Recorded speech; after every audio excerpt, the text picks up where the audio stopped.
My name is Monica, and my story begins in a bustling household where love was abundant, if not always equally distributed. Growing up, our home was a cacophony of laughter, cries, and the constant patter of little feet. I was the second oldest, sandwiched between my brother Jake, who was just a year my senior, and my two younger sisters, Emma and Lily, who came into our lives when I was already in my early teens. From an early age, I learned the art of responsibility. While other kids my age were out playing, I was often found in our modest kitchen, helping Mom prepare dinner, or in the living room, cradling a fussy Emma or Lily. It wasn't always easy, but it taught me invaluable lessons about compassion and hard work. Our parents, John and Sarah, were hardworking individuals who dreamed of giving us a better life than they had. Dad worked long hours at the local factory, while Mom juggled part-time jobs and household duties. They weren't rich by any means, but they managed to keep food on the table and a roof over our heads. However, there was an undercurrent in our family dynamics that I couldn't ignore. Jake, my older brother, seemed to hold a special place in our parents' hearts. "Jake's the oldest," Dad would say, ruffling his hair affectionately. "He's carrying on the family name. That comes with responsibilities and perks." As we grew older, the disparity became more apparent. When it came time for high school graduation, Jake got a car. I got a heartfelt card and a promise that they'd help with college expenses. It wasn't that I was unloved, far from it. But the preference was clear, and it shaped our family dynamics in subtle ways. My sisters, Emma and Lily, looked up to me with adoring eyes. Being significantly younger, they often saw me as a second mother figure. I took this role seriously, determined to be the kind of role model they deserved. As high school drew to a close, I set my sights on college. My parents, true to their word, had set aside money for our education. It wasn't enough to cover everything, but it was a start. I chose to study finance, a practical field that I hoped would lead to a stable career. My chosen field of study, finance, proved to be as demanding as I'd anticipated. Long nights in the library became my new normal, but I tackled each assignment with the same determination I'd applied to helping Mom with household chores. Despite the workload, I made sure to call home regularly. Mom would fill me in on the family gossip, Dad would grunt his hellos, and my sisters would fight over the phone to tell me about their days. Jake's updates were less frequent, usually relayed through Mom. He'd started working at a local company, showing little interest in further education. Our parents, especially Dad, seemed pleased with his progress. "Your brother's really finding his feet in the business world," Dad would say during our infrequent conversations. "He's got a knack for it." I'd murmur my agreement, pushing down the small spark of competitiveness that flared up. This wasn't a race, I reminded myself. We each had our own paths to follow. As the years passed, I threw myself into my studies and part-time jobs, determined to make the most of the opportunity my parents had given me. Their financial support, while not covering everything, was a lifeline I was deeply grateful for. I knew the sacrifices they were making to keep me in school, and I was determined not to let them down. Graduation day arrived before I knew it. As I stood in my cap and gown, diploma in hand, I scanned the crowd for my family. There they were, Mom and Dad beaming with pride, Emma and Lily waving enthusiastically, and even Jake had made it, standing a bit apart with a half-smile on his face. After the ceremony, Mom hugged me tight. "We're so proud of you, honey," she said, her eyes glistening. Dad nodded, patting my shoulder awkwardly but affectionately. "You've done well, Monica. Now it's time to make your mark in the world." As we celebrated over dinner, I shared my plans to stay in the city and start my career. A part of me had considered returning home, but the opportunities here were too good to pass up. My entry-level position at a financial firm demanded long hours. Visits home became less frequent, limited to major holidays and the occasional long weekend. But I never forgot my roots, calling regularly and sending care packages to my sisters. It was during one of my rare visits home, nearly a decade after I'd first left for college, that everything changed. I was sitting in the kitchen with Mom, catching up over coffee, when my phone rang. It was my boss. "Monica, I have some news," he said, his voice unusually serious. "We're opening a new branch in your hometown, and I want you to head it up. It's a big promotion, but it would mean relocating. Are you interested?" "Yes," I heard myself say. "I'm definitely interested." When I got the job offer back in my hometown, my company said they'd pay for an apartment. But Mom and Dad insisted I move back home. "Come on, Monica," Mom pleaded, "it'll be just like old times." I couldn't say no. On my first day back, I walked into our old house. It looked smaller than I remembered. Emma and Lily, now in their late teens, ran to hug me. Jake lived separately and was already engaged. Later that night, after unpacking, I sat with Emma and Lily in our old room. It felt good to be back, listening to their stories and laughing together. "So, tell me about Jake's fiancée," I said. Emma and Lily shared a look. "Her name's Vanessa," Emma said slowly. "She's different." Lily nodded. "Yeah, she's from a rich family. Her dad owns the company Jake works for now." Something in their tone made me curious. "Different how?" They didn't say much more, just shrugged and changed the subject. I decided to drop it for now. The next few weeks were busy. I started my new job, setting up the branch office. It was hard work, but I loved it. In the evenings, I'd help Emma and Lily with homework or chat with Mom while she cooked dinner. One Sunday, we were all sitting around the table when the doorbell rang. Mom jumped up to answer it. "It's Jake and Vanessa," she called out. I stood up, eager to see my brother and meet his fiancée. Jake walked in first, looking sharp in a suit. Behind him was a tall, slim woman with perfect hair and clothes that probably cost more than my monthly rent. Vanessa looked around our house like it was beneath her. "Oh, how quaint," she said, picking up one of Mom's knickknacks. I watched, confused, as Mom and Dad fussed over her. They kept asking if she needed anything, apologizing for the smallest things. Emma and Lily were quiet, eyes down. When Vanessa made a nasty comment about Lily's clothes, I'd had enough. I pulled Emma aside. "What's going on?" I whispered. "Why is everyone letting her act like this?" Emma sighed. "Jake works for her dad now. It's a big deal. Mom and Dad are scared if we upset her, Jake might lose his job." I was shocked. This wasn't the family I knew. We'd never let anyone treat us like this before. Things got worse at dinner. Vanessa started on me, making snide remarks about my job and clothes. I saw red. "Look," I snapped, "I don't know who you think you are, but in this house, we treat each other with respect. If you can't do that, maybe you should leave." The room went silent.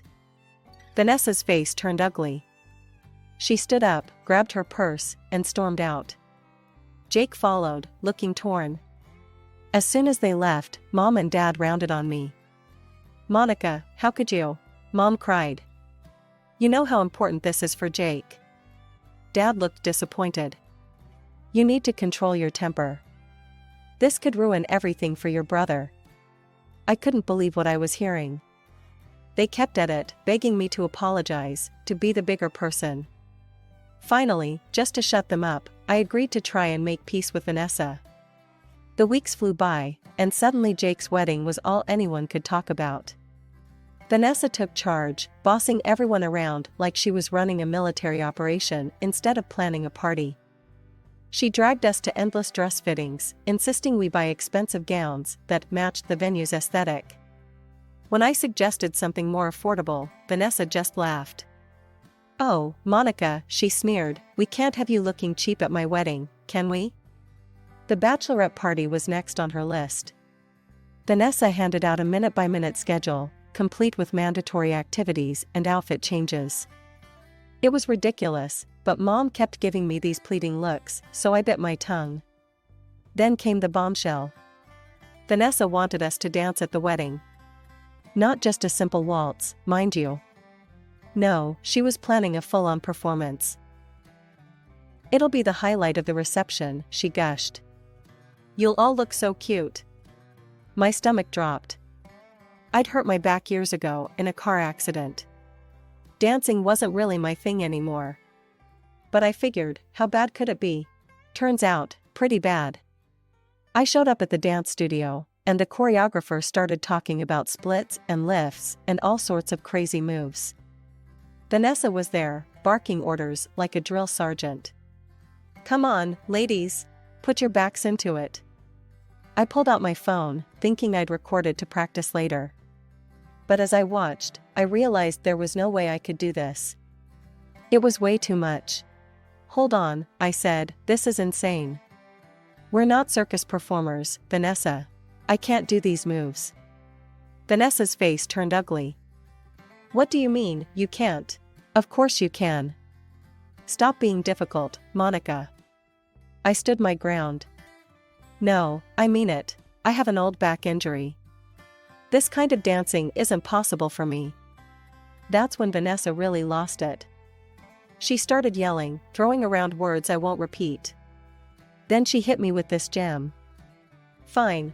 If you won't dance, you owe Jake $3,500 as a wedding gift. It's only fair, since you're ruining my special day. I was speechless. I looked at Emma and Lily, hoping they'd back me up. But they just stared at the floor, Mom's warnings clearly ringing in their ears. That was it. I'd had enough. You know what, Vanessa? Keep your damn dance. I'm out of here. I stormed out of the studio, my hands shaking as I clutched my phone. The video of that disastrous rehearsal was still recording. As I walked home, my mind raced. What was I going to do now? How had things gotten this messed up? I burst through the front door, still fuming from the dance rehearsal fiasco. Mom and Dad were in the living room, and they could tell something was wrong. I spilled everything, the impossible dance routine, Vanessa's outrageous behavior, the $3,500 ultimatum. I expected sympathy, maybe even anger on my behalf. What I got was something else entirely. Dad's face turned red. Monica, how could you? After everything we've talked about. This wedding is so important for Jake's future. You need to apologize to Vanessa right now and agree to do the dance. I couldn't believe what I was hearing. Apologize? For what? Having a spine injury? Standing up for myself? Stop being so selfish, Dad shouted. This isn't about you. It's about Jake's happiness and success. So my happiness doesn't matter? I shot back. My health? The argument escalated quickly. Voices raised, tears were shed. I stood my ground, refusing to cave to Vanessa's ridiculous demands. That's when Dad dropped the bomb. If you can't support your brother and his fiancée, then maybe you shouldn't be here at all. The room went silent. I packed a bag that night, ignoring Mom's half-hearted attempts to smooth things over. The next day, I moved into the apartment my company had originally offered. It was small and empty, but at least it was mine. The wedding came and went. I didn't attend, couldn't bear the thought of watching my family kowtow to Vanessa's every whim. I spent that day alone in my apartment, alternating between anger and sadness. A few days later, my phone exploded with notifications. Vanessa had made a post on social media, a long, dramatic tale about how I had tried to ruin her perfect day. She painted herself as the victim, me as the jealous, spiteful sister-in-law. The comments were worse. Relatives I hadn't seen in years were suddenly experts on my character, condemning me for my selfish and cruel behavior. Even Emma and Lily liked the post, a betrayal that cut deep. The call started soon after. Aunts, uncles, cousins, all wanting to tell me how disappointed they were, how I should be ashamed of myself. Emma tried to reach out once, sent a text saying she missed me. But when I suggested meeting up, she backpedaled, said Vanessa wouldn't like it. I didn't try again after that. I threw myself into my work, hoping to finish the project quickly and leave this town behind. But things kept getting delayed, problems cropping up that required my personal attention.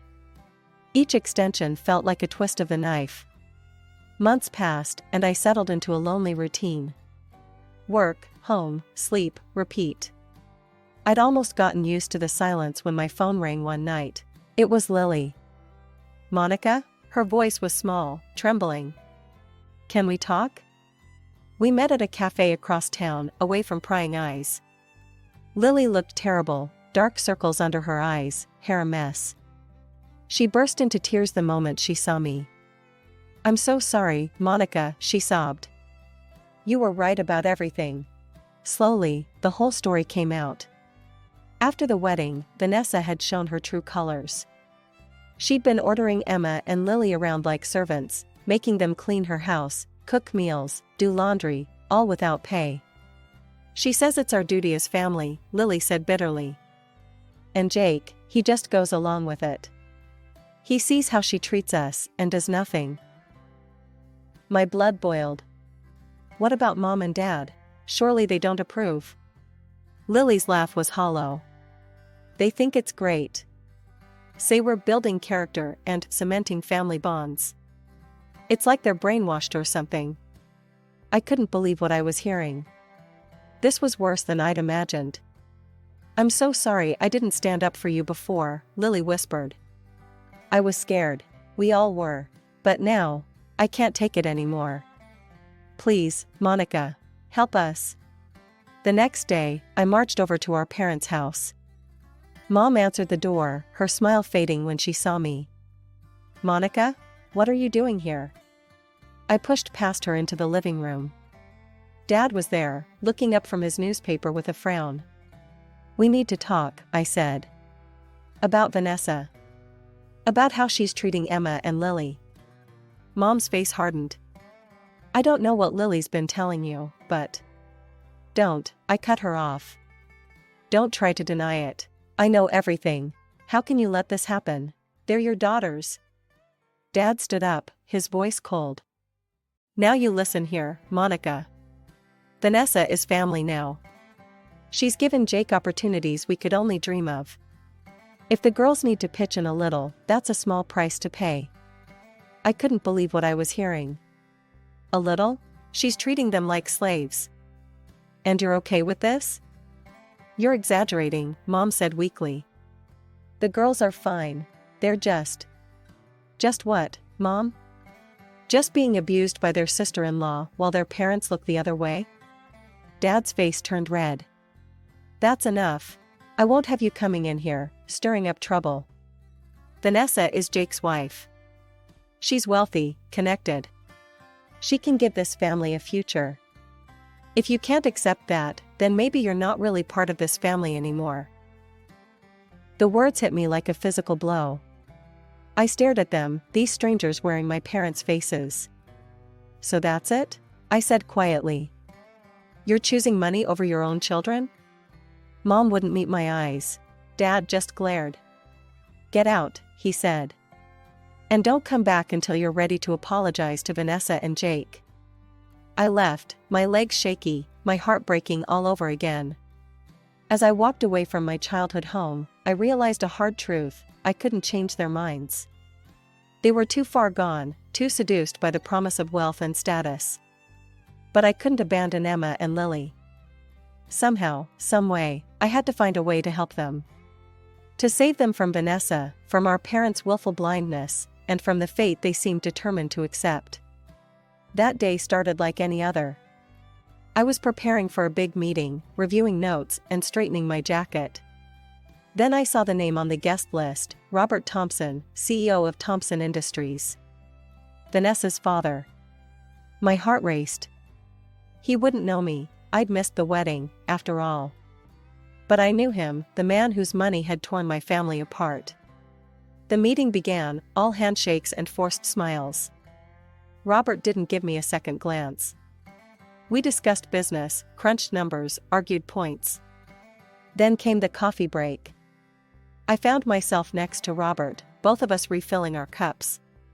He started chatting, casual small talk that somehow turned to parenting. You know, he said, puffing up with pride, I raised my Vanessa to be humble. Never let her flaunt our wealth. She grew up modest, well-mannered. Even married a regular guy. She respects everyone, treats them like family. Something in me snapped. Without a word, I pulled out my phone and hit play on a video I'd almost forgotten about. There was Vanessa, red-faced and screaming at the dance rehearsal. "You stupid scum," she shrieked on screen. "Pay $3,500 or get out. I won't have you ruining my wedding." The color drained from Robert's face. He watched, horrified, as his daughter berated me, my sisters, the other bridesmaids. When it ended, silence fell. "I had no idea," Robert whispered. "She's always so polite around me." I thought. I believed. I steeled myself for anger, for him to storm out. Instead, he looked at me, eyes pleading. "Please," he said. "Tell me everything." So I did. The cruel comments, the forced labor, the way she'd turned my family against me. With each word, Robert seemed to age years. "I'm so sorry," he said when I finished. "I've failed as a father. Please, let me try to make this right." Before I could respond, he was on his feet. "Come with me," he said. "Now." We drove to Jake and Vanessa's house in silence. Robert's knuckles were white on the steering wheel. The scene inside was worse than I'd imagined. Emma was there, wearing a maid's uniform, scrubbing floors. Vanessa lounged on the couch, barking orders. Robert exploded. "Vanessa, what is the meaning of this? How dare you treat people like this? Your own family." Vanessa's shock turned to anger. She pointed at Emma. "I won't apologize to servants." Robert's face turned purple. "That's it. You're cut off. No more money, no more house. I'm ashamed to call you my daughter." Jake tried to intervene. "Sir, please. The girls don't mind helping out. It's no big deal."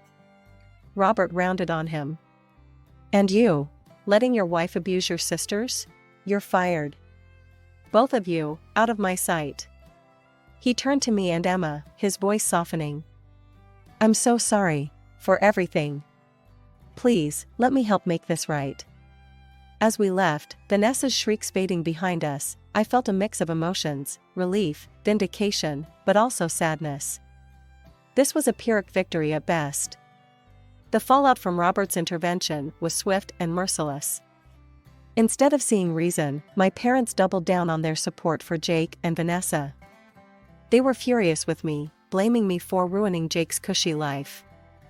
"How could you do this to your own brother?" Mom wailed over the phone.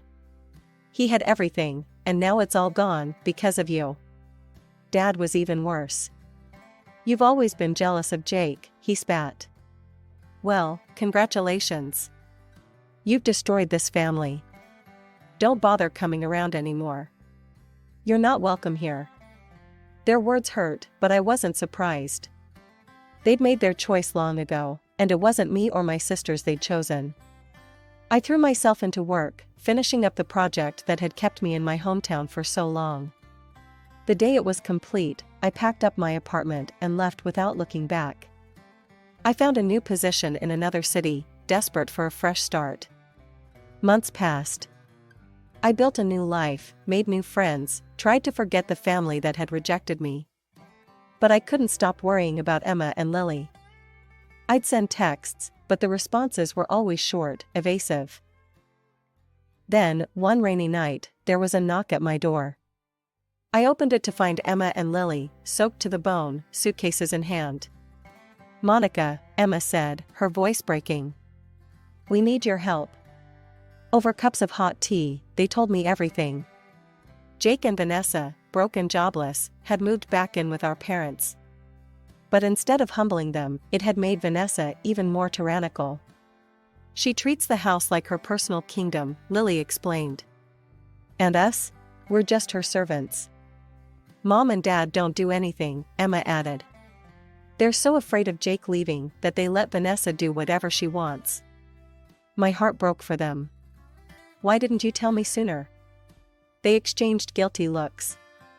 "We were ashamed," Lily admitted. "And scared. Vanessa threatened to make things even worse if we reached out to you." "But we couldn't take it anymore," Emma said. "Please, Monica. Can we stay with you? Just until we find jobs and our own place? I didn't hesitate. Of course you can. Stay as long as you need. It wasn't easy at first. My apartment was small, and we were all adjusting to living together as adults. But slowly, we found our rhythm. I helped them polish their resumes, practiced interview techniques with them. We stayed up late, talking through years of pain and misunderstandings. Weeks turned into months. Emma found a job at a local bookstore, while Lily started taking classes at a nearby community college. They insisted on contributing to rent and groceries, even though I told them it wasn't necessary. One night, as we sat around the dinner table, laughing over some silly story, I realized something. Our parents might never come around. Jake and Vanessa might never change. But that was okay. We had each other, and that was enough. As I looked at my sisters, strong, resilient, finally free to be themselves, I knew we'd be all right. Whatever came next, we'd face it together. As a real family should.